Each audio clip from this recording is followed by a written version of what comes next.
Bonjour à tous, ici iPhone THQ. Donc on se retrouve aujourd'hui pour une vidéo qui vous présente comment downgrader de l'iOS 6 à l'iOS 5.x pour les appareils de puce A4 et l'iPhone 3GS. Donc c'est fonctionnel pour l'iPhone 3GS, l'iPod Touch 4e génération et l'iPhone 4. Donc avant de commencer la présentation de la vidéo, je tiens à vous informer des deux annotations qui s'affichent à l'écran. Donc une vidéo pour le jailbreak de l'iOS 6 pour les appareils de puce A4 et le iPhone 3GS.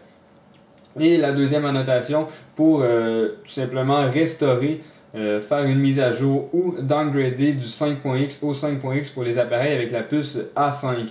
Donc vous pouvez cliquer sur l'une des deux annotations, ça va vous rediriger vers l'une des deux vidéos pour avoir une information et un tutoriel sur chacun d'eux. Donc si on retrouve la vidéo, donc pour le downgrade de l'iOS 6 au 5.x, comme je vous dis, c'est compatible avec les appareils de puce A4 ainsi que l'iPhone 3GS. Donc, on n'a même pas besoin d'iTunes pour faire ce downgrade-là. On va simplement utiliser la nouvelle version de Retina 0.9.15, la bêta 1. Donc, juste ici, vous pouvez télécharger ça dans la description ci-dessous.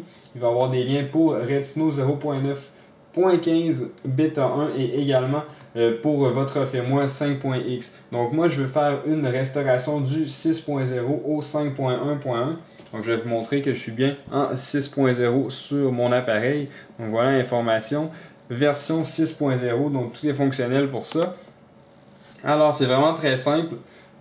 Il faut simplement lancer Retina. Donc, sur Windows, je vous rappelle qu'il faut cliquer droit, propriété, aller dans l'onglet de compatibilité et cocher ces deux petits crochets-là. Donc, exécuter ce programme en mode compatibilité et exécuter ce programme en tant qu'administrateur. Donc, vous cochez ça. Ensuite, vous lancez Retina.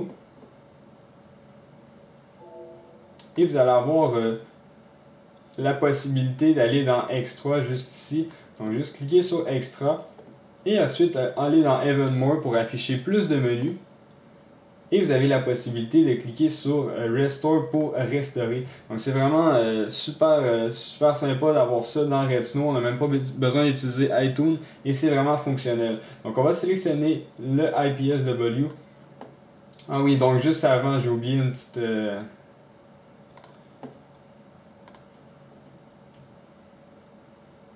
Alors, on va tout simplement lancer Retina, donc juste l'ouvrir ici.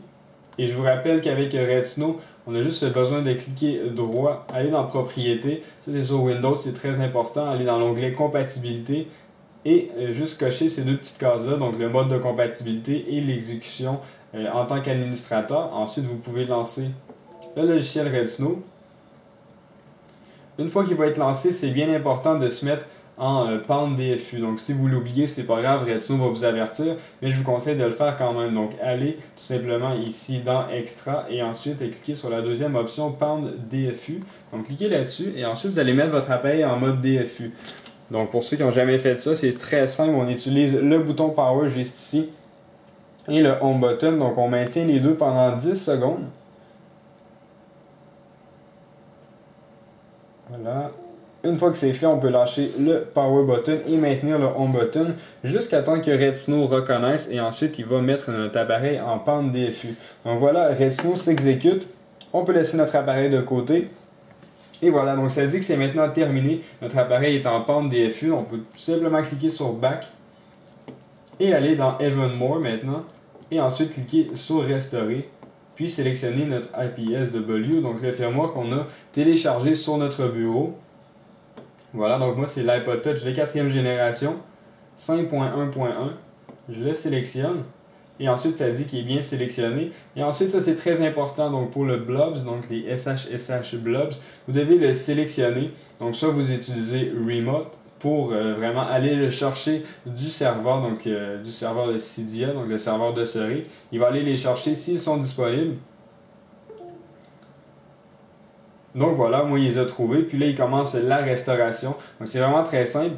Ou sinon, ce que vous pouvez faire, c'est cliquer sur local puis aller chercher le fichier par défaut. Donc moi je vous conseille de cliquer sur Remote. S'il ne réussit pas à le trouver, là allez-y par localement.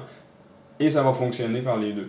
Donc là, on va laisser Retina travailler. Il est en train de se restaurer. On se retrouve après. Alors voilà, maintenant c'est presque terminé pour la restauration. Donc ça dit Your device was successfully restored to notre custom, pas notre custom firmware, mais notre firmware qu'on a tout simplement assigné à Redsnow. Donc on va laisser notre iPod Touch se redémarrer. Et vous allez voir qu'il n'y a aucunement besoin de se connecter à iTunes et rien de ça. Donc ça va être vraiment restauré, un fresh restore qu'on dit en anglais, à votre firmware que vous avez indiqué à Redsnow. Donc moi en l'occurrence c'est le 5.1.1. Donc là c'est les mêmes procédures qu'au départ avec iTunes. Donc là ça fait un petit redémarrage. Et voilà, donc là on a entendu le petit son comme quoi ça s'est bien connecté. Donc on va avoir la possibilité de configurer notre appareil par la suite.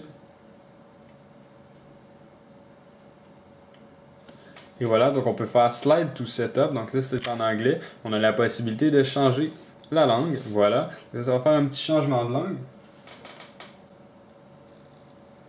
Par la suite, on peut sélectionner notre pays. Donc moi en l'occurrence c'est le Canada. Ensuite je peux activer la localisation. Et là, vous devez rentrer votre mot de passe de votre réseau sans fil pour vous permettre d'activer votre appareil ou sinon tout simplement le connecter à iTunes. Donc moi, je vais rentrer mon mot de passe et je vous reviens. Donc c'est très simple si vous voulez simplement le connecter à iTunes. Donc voilà. Maintenant que mon réseau est rentré, je peux tout simplement cliquer sur suivant.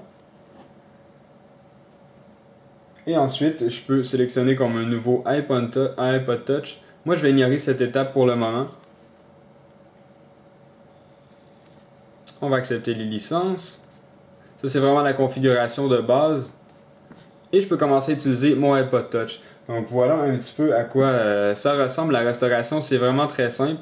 Et si je vais dans les réglages, général, information, on veut voir que j'ai la version 5.1.1 d'installer sur mon iPod Touch. Donc voilà, c'est vraiment très simple pour la restauration. Si vous avez des questions, n'hésitez pas à laisser un commentaire. Je vais espérer y répondre. Et sinon, vous pouvez me suivre sur Twitter, sur Facebook pour des news au quotidien.